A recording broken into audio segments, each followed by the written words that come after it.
হ্যাঁ, কী অবস্থা সবার? তো টাইটেলটা দেখে অনেকেই চমকে যাইতে পারেন যে আমি কেন ইউনূস সরকারের পতন চাই না। দেখেন, বিষয়টা এরকম, it's a kind of satire, হ্যাঁ? আমি ইউনূস সরকারের পতন আসলেই চাই না। আমি চাই যে ইউনূস সরকার আগামী ৫ বছর থাকুক। থাকলে কি হবে? দেখেন, গত কয়েকদিন আগে টিআইবিতে একটা রিপোর্ট আসলো। সেই রিপোর্টে দেখানো হইল যে গত ১০০ দিনে ইউনূস সরকারের সাফল্য বলতে আসলে এই যে এরকম আন্ডা, গুড়ার আন্ডা, ঠিক আছে? আর নেগেটিভ রেজাল্টস হচ্ছে 100%। উনার কোনো একটা ক্ষেত্রে সাফল্য আছে বলতে আমার কাছে মনে হয় নাই। উনার এই সরকার তথাকথিত অবৈধ সরকারের আমলে হাজার হাজার কোটি কোটি মামলা হইছে। একটা মামলার আসামি হইছে ১,০০০ জন, কোটি জন। আবার কেউ মারা গেছে, সেই মরা মানুষ জীবিত হইয়া ফিরে আসছে। এরকম সংখ্যা হচ্ছে প্রায় ১৩ জন। তো গান্ডুর বাচ্চাগুলা যে এগুলা দেখতেছে, দেখার পরেও এগুলা স্বীকার করতেছে না। গান্ডুর বাচ্চাগুলার মুখ এখনো বন্ধ। এই খবিসের বাচ্চাগুলাকে আসলে আমার মানে আমি সুশীল হইতে চাই না। কারণ সুশীলের বাচ্চাগুলাই আজকে এই সরকারে আছে। আর এই সুশীলের বাচ্চাগুলাই আজকে মানুষকে ৪০০ টাকা কেজি আলু খাওয়াইতেছে, ২০০ টাকা কেজি চাল খাওয়াইতেছে। এই সুশীলের বাচ্চাগুলা, খবিসের বাচ্চাগুলা মুখে একটা বলে করে আরেকটা। এই তথাকথিত সুশীলের বাচ্চা আসিফ নজরুল কত বড় বড় কথা বলতো যখন আওয়ামী লীগ সরকার ছিল। এখন কি আমড়াটা ছিঁড়তেছে, কি আমড়াটা ছিঁড়তেছে, কি করতেছে? তার আমলে শত শত পুলিশ মারা গেল, হাজার হাজার পুলিশ মারা গেল। সেই পুলিশ হত্যার বিচার কই হলো? গাজী টায়ারে আগুন দেওয়া হইল, ১০০-র উপরে মানুষ মারা গেল, সেইটার কি খবর? প্রাণ আরাফেল কোম্পানিতে আগুন দেওয়া হইল, এইরকম পুলিশ মাইরা মাইরা ঝুলাইয়া রাখলো, কত মানুষ মাইরা মাইরা ঝুলাইয়া রাখলো। এগুলার কোনো বিচার হইছে? এগুলার কোনো দৃশ্যমান বিচার হইছে?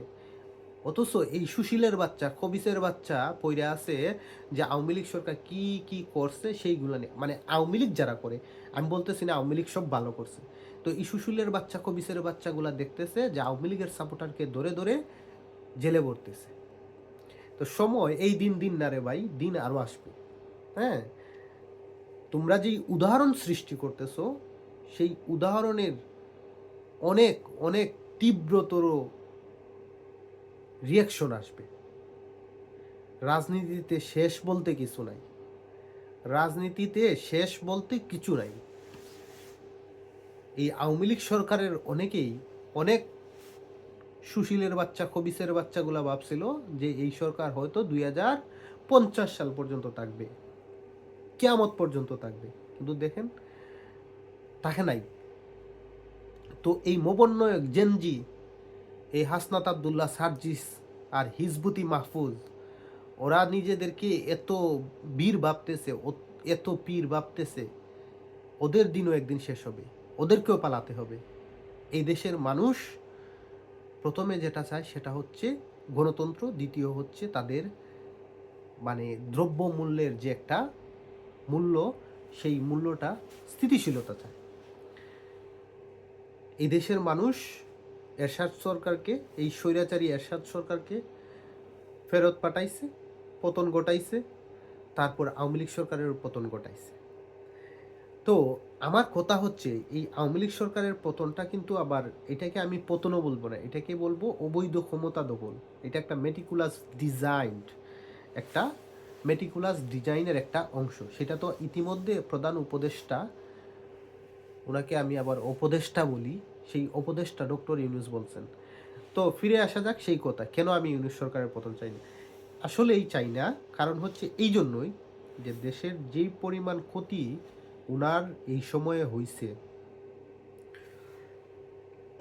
সরি, তো এই যে ক্ষতিগুলা যখন আরো তীব্র থেকে তীব্রতর হবে, মানুষ তখন বুঝতে পারবে যে ছাগল দিয়ে হাল চাষ হয় না, ঠিক আছে?